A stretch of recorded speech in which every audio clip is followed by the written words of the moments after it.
तो राज online study में एक बार फिर आपको स्वागत है। दोस्तों, एक बार फिर मैं आपके लिए लेके आया हूँ साइंस के इम्पोर्टेंट क्वेश्चन। दोस्तों, इससे पहले मैं साइंस के जो इम्पोर्टेंट क्वेश्चन हैं उनकी काफ़ी वीडियो बना चुका हूँ। अगर आपने नहीं देखे तो नीचे लिंक दिया हो, वहाँ पे आप क्लिक करके उसे देख सकते हो। तो चलिए दोस्तों, ज़्यादा समय ना वेस्ट करते हुए शुरू करते हैं। मनोविश्लेषण पद्धति के प्रतिपादक कौन थे? तो ये थे फ्रायड। अष्टयोग का प्रतिपादन किसने किया था? तो अष्टयोग का प्रतिपादन किया था महर्षि पतंजलि ने। एलएसडी के प्रवर्तक कौन थे? तो एलएसडी के प्रवर्तक थे हॉफमैन। दोस्तों, ये क्वेश्चन है जो बहुत बार पूछे गए हैं। डायरेक्टली एक पर्टिकुलर चीज़ को पूछते हैं कि ये किस इंसान ने बनाई थी, इसके आविष्कारक कौन थे, या ये सिद्धांत किसने दिया था। इस तरह क्वेश्चन बहुत आए हैं, इसलिए ये क्वेश्चन मैं आपके लिए लेके आता हूँ। आगे हैं, अष्टयोग का प्रतिपादन किसने किया था? तो अभी मैंने बात की है महर्षि पतंजलि ने। किस प्रकार से शराब के पीने से रोगी की मृत्यु हो जाती है? काफ़ी इंपॉर्टेंट क्वेश्चन है। तो शराब पीने से जो मृत्यु होती है उसका कारण होता है मिथाइल अल्कोहल। अपनी महानता के बारे में झूठा विश्वास है। तो ये जो कहा है किसका है? यह है पैरानोया का। किस मनोरोग को पागल की संज्ञा दी जाती है?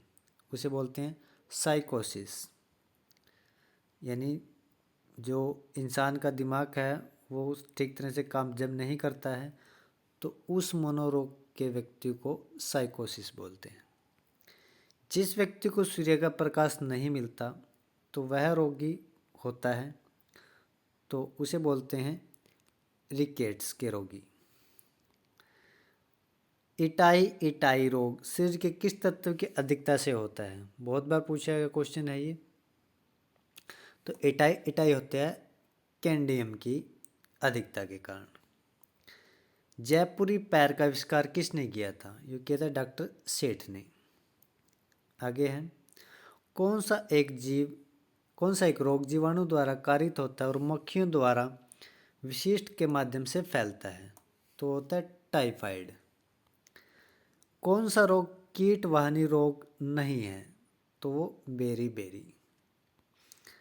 कैंसर संबंधित है, तो ये संबंधित है ऊतकों को अनियंत्रण वृद्धि से, क्योंकि इसके अंदर जो श्वेत कण है खून के वो बहुत ज़्यादा बढ़ जाते हैं, उसका बढ़ने के कारण ही कैंसर होता है।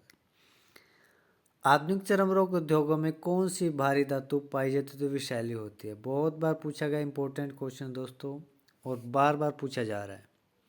तो इसका कारण है क्रोमियम। क्रोमियम धातु के कारण चर्म रोग शोधन उद्योगों में जो धातु पाई जाती है वो विषैली होती है। स्ट्राइशियन लवण के द्वारा बुलेसिन ज्वाला को कौन सा रंग प्रदान किया जाता है? तो किरीमिजी लाल रंग प्रदान किया जाता है। ताप की डिस्क में एक छेद है, ताम्र की डिस्क में एक छेद है। यदि डिस्क को गर्म किया जाए तो छेद का आकार कैसा होगा? तो वो घटता है, बढ़ता नहीं, यानी बी ऑप्शन राइट आंसर है। विषाणु में क्या होता है? तो उसके अंदर होता है न्यूक्लिक एसिड और प्रोटीन। कौन सा रंग विषाणु के कारण होता है? तो विषाणु के जो कारण होता है वो रंग है चेचक। सॉरी, रंग नहीं आना दोस्तों, यहाँ पर रोग आना था, थोड़ा टाइपिंग मिस्टेक है। तो विषाणुओं के कारण चेचक रोग होता है। एड्स का कारण है वायरस। एचआईवी संबंधित है, एड्स से संबंधित है। एड्स फैलता है, किससे फैलता है एड्स? शारीरिक संपर्क से, या असुरक्षित यौन संबंध हम बोल सकते हैं। हाइड्रा की स्त्रावी कोशिकाओं में कौन सा सहजीवी स्वेल मिलता है? तो ये मिलता है न्यूक्रोरेला। कुत्ते काटने से किस विषाणु के द्वारा घात रोग उत्पन्न होता है? तो कहलाता है हाइड्रोफोबिया। WOT के निर्माण में किस कवक का प्रयोग किया जाता है? इंपॉर्टेंट क्वेश्चन है। तो वो कवक है सैक्रोमाइसिस।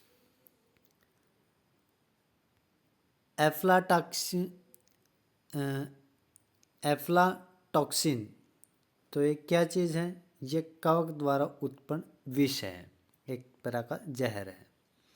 कौन सा एक कवक एवं उच्च पादक की जड़ों के बीच उपयोगी क्रियात्मक संबंध को दर्शाता है? तो वो है माइकोराइजा। लाइकेन जिन दो वर्ग के पौधों से मिलकर बनता है, तो वो है कवक और शैवाल। कौन सा खाने योग्य कवक है?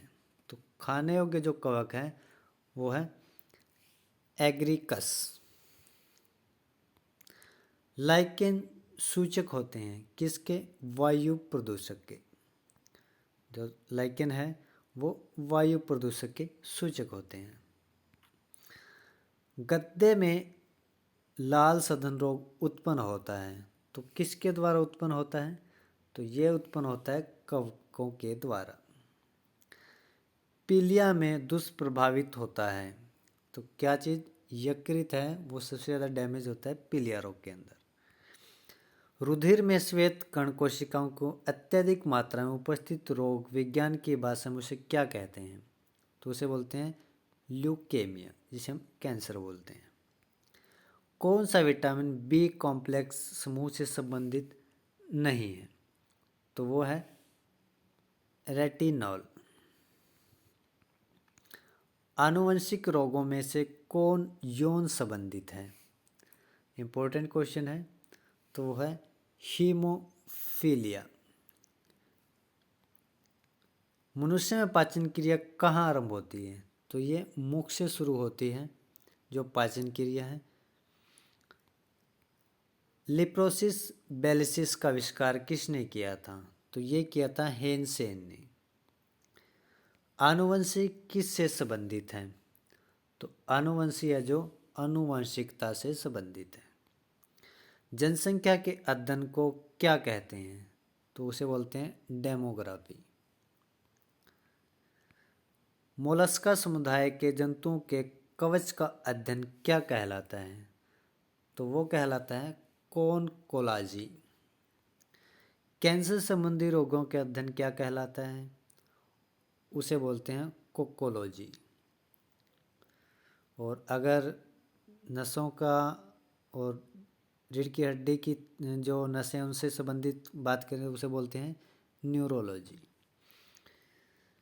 जब हम बकरी का मांस खाते हैं तब हम द्वितीय उपभोक्ता हैं। वास्तविक केंद्रक किस में उपस्थित होता है? तो ये होता है जीवाणुओं में। अंतःपद्रव्य जालक की खोज की थी, तो ये की थी पोर्टर ने।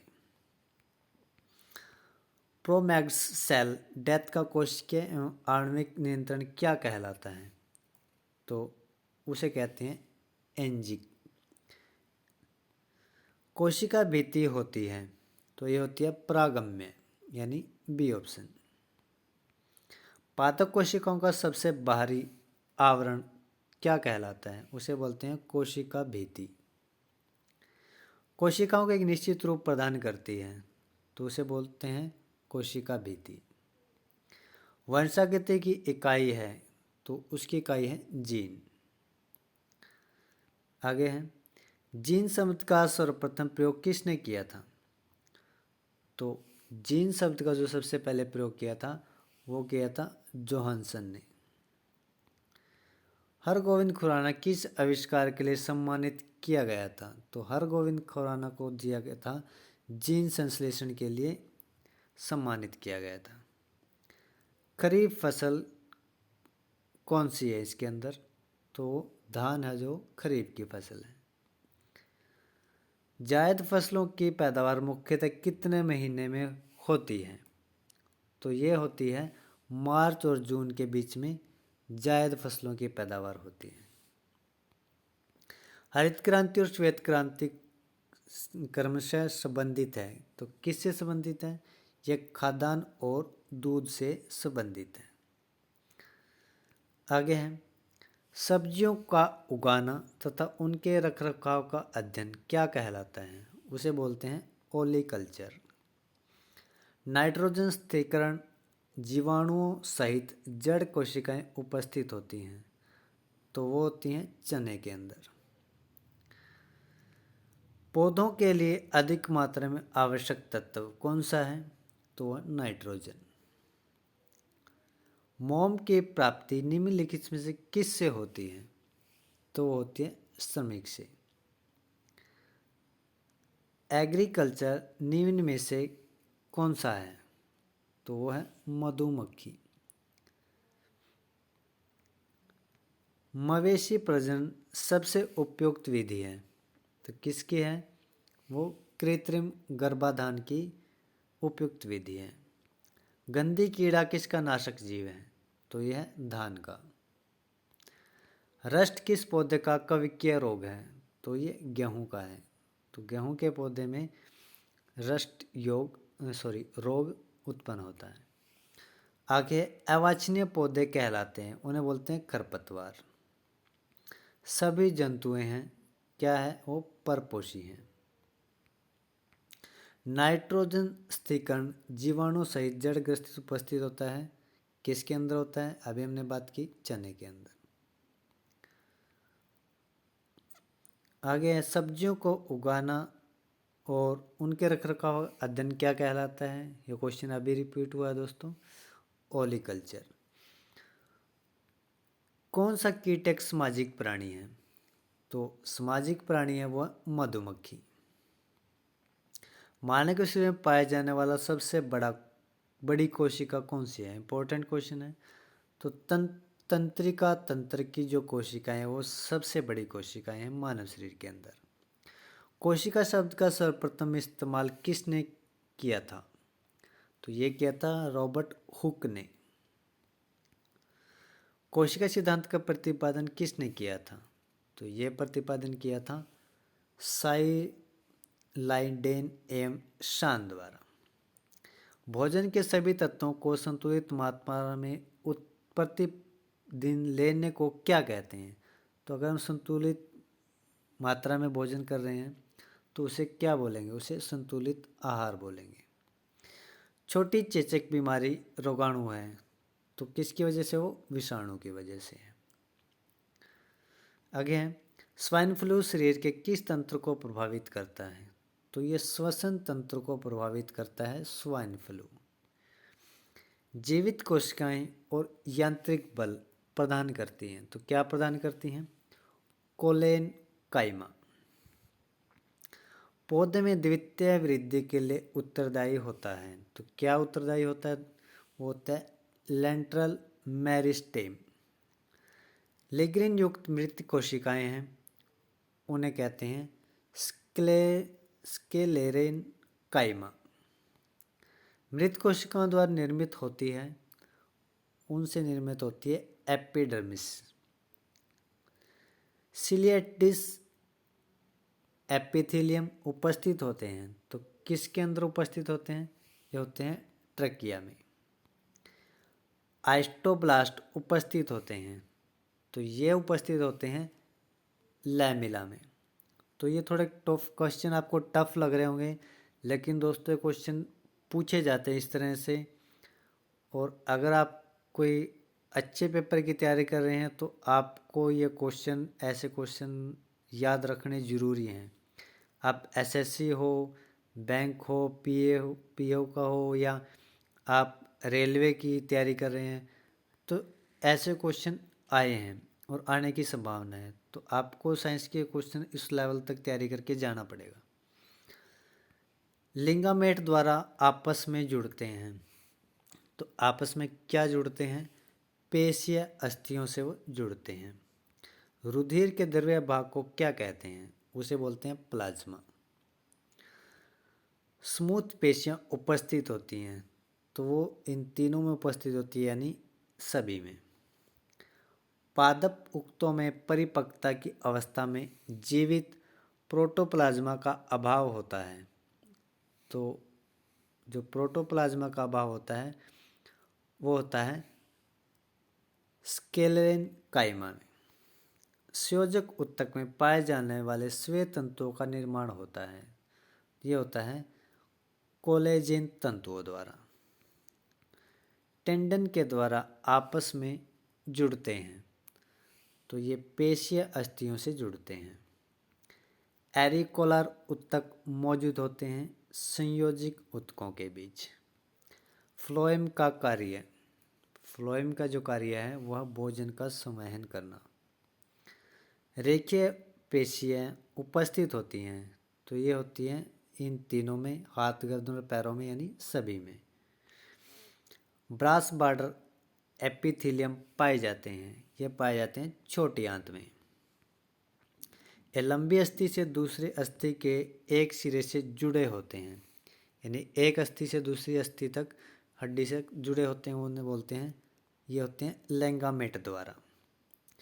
जीव विज्ञान की शाखा जिसमें प्राणियों की पहचान, पद्धति, वर्गीकरण का अध्ययन किया जाता है, उसे वो क्या कहलाते हैं?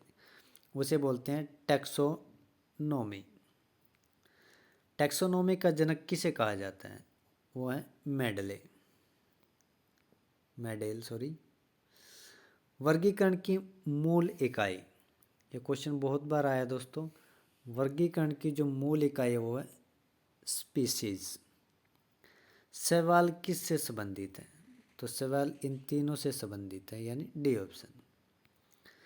द्विपद नामक पत्ती के प्रस्तावक कौन थे? तो वो थे कैरोलिस लाइनिस। शैवाल कोशिकाओं में संचित भोजन है, तो यह है स्टार्च। आइकेन का इलेगल सहयोगी कहलाता है, तो क्या कहलाता है? उसे बोलते हैं फाइकोबाइट। टेरोडोफाइट कहे जाते हैं, तो टेरोडोफाइट बोलते हैं फनर्स। जिम्नोस्पर्म्स किसके द्वारा अभिलिखित होते हैं? तो ये होते हैं नग्र बीज के द्वारा। न्यूमेट्रिक अस्थियां इसमें पाई जाती हैं, तो किस में पाई जाती हैं न्यूमेट्रिक अस्थियां? तो ये पाई जाती हैं मोर के अंदर। बंदर को निम्नलिखित में से किस संज्ञ में रखा गया है? तो उसे रखा गया है मैमेलस में। दोस्तों इंपॉर्टेंट क्वेश्चन थे। वीडियो अगर आपको अच्छी लगी है तो लाइक शेयर सब्सक्राइब जरूर कीजिएगा, और पीडीएफ अगर आप चाहते हो तो नीचे लिंक दिया है, वहाँ से आप क्लिक करके पीडीएफ ले सकते हो। तो वीडियो देखने के लिए धन्यवाद। मिलते हैं नेक्स्ट वीडियो में।